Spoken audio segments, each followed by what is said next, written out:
எத்தனை பேர் ஈஸியாக வாழணும்னு விரும்புறீங்க? வாழ்க்கை கொஞ்சம் ஈஸியாக போனால் நல்லா இருக்குங்க. சபை என்பது என்ன? எல்லா விதத்திலும் ஒரு மகிமையான சந்தோஷத்தை கொண்டாடபடி அழைக்கப்பட்டிருக்கும். அதான் சபை. ஆமென்.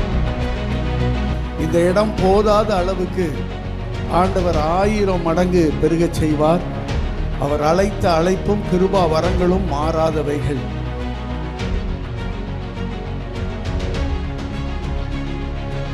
இந்த பூமியானது அந்த ராஜ்யத்தின் தன்மையை, அந்த அன்பின் குமாரனுடைய தன்மையை என்ன செய்யணும்? என்ஜாய் பண்ணணும். ஆமென். என்ஜாய் பண்ணணும். அதுக்கு தான் என்ன செஞ்சிருக்கிறாரு? சபையாய் உங்களை அழைத்திருக்கிறார்.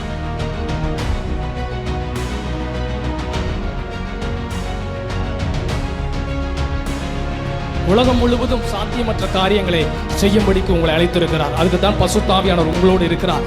நீங்க எங்க நின்னாலும் அது என்னதான், நீங்க பஸ்ல ஏறினாலும் சாத்தியம்தான், ஃபிளைட்ல ஏறினாலும் அங்க சாத்தியம்தான், ஒரு மருத்துவமனை போனாலும் சாத்தியம்தான். நீங்க எங்க போனாலும் உங்களுக்குள்ள இருக்கிற அவருடைய தன்மைகள் என்னதுதான்? சாத்தியம்தான். ஆமென். சொல்லுங்க, என்னுடைய ஆவிக்குரிய DNA சாத்தியம் உள்ளது.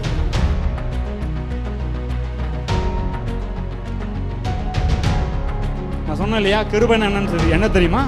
உலகத்தை ராஜ துரோகம் பண்ணவங்களை காப்பாத்துறதுக்கு ராஜா திட்டம் போட்டிருக்கிறார். எந்த ராஜாவும் சரித்திரத்தில் அப்படி ஒரு திட்டம் போட்டதா சரித்திரமே கிடையாது.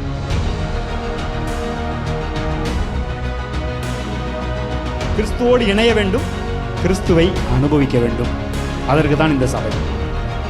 ஆமென். இந்த நோக்கத்தோடு தான் இந்த சபை இயங்க போகிறது.